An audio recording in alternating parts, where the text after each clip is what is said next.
एक मेढक अपने 3 बच्चों के साथ जंगल में नदी किनारे रहता था।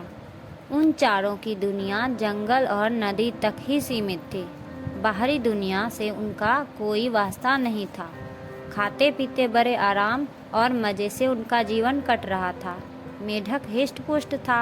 उसके बच्चे के लिए वह दुनिया का सबसे विशालकाय जीव था।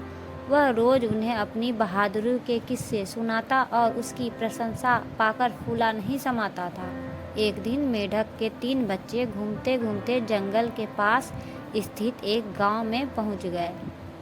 वहां उनकी दृष्टि एक खेत में चढ़ते हुए बैल पर पड़ी। इतना विशालकाय जीव उन्होंने पहले कभी नहीं देखा था। वे कुछ डरे, किंतु उसकी विशाल काया को देखते रहे। तभी बैल ने हुंकार भरी और मेढक के 3 बच्चे डर के मारे उल्टे पांव भागते हुए अपने घर को आ गए। बच्चों को डरा हुआ देखकर जब मेढक ने कारण पूछा तो उन्होंने विस्तार पूर्वक बैल के बारे में बता दिया। इतना बड़ा जीव हमने आज से पहले कभी नहीं देखा। हमें लगता है दुनिया का सबसे विशालकाय जीव आप नहीं हैं, वह है।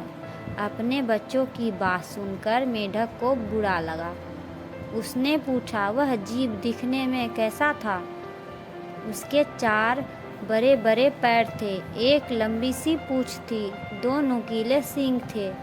शरीर तो इतना बड़ा था कि उसके शरीर के सामने आप कुछ भी नहीं हैं। यह सुनकर मेढक के अहंकार को जबरदस्त ठेस पहुंची। उसने जोर से सांस खींची और हवा भरकर अपना शरीर फुला लिया। फिर बच्चों से पूछा, क्या वह इतना बड़ा था? नहीं, इससे बहुत बड़ा। मेढक ने थोड़ी और हवा भरकर अपना शरीर और फुलाया। क्या इतना बड़ा? नहीं, और बड़ा। मेढक ने जंगल के बाहर कभी कदम ही नहीं रखा था। उसे बैल के आकार का अनुमान ही नहीं था, किंतु उसने मानो तो जिद पकड़ ली थी। अपने बच्चों के सामने स्वयं को नीचा नहीं दिखाना चाहती थी। वह जोर से सांस खींचकर ढेर सारी हवा अपने शरीर में भरने लगा। उसका छोटा सा शरीर गेंद के समान गोल हो गया, किंतु इतने पर भी वह नहीं रुका। उसका शरीर में हवा भरना जारी रहा। उसने इतनी सारी हवा अपने शरीर में भर ली कि उसका शरीर वह संभाल ही नहीं पाया और फट गया। अपने अहंकार में मेढक ने अपने प्राण गंवा दिए।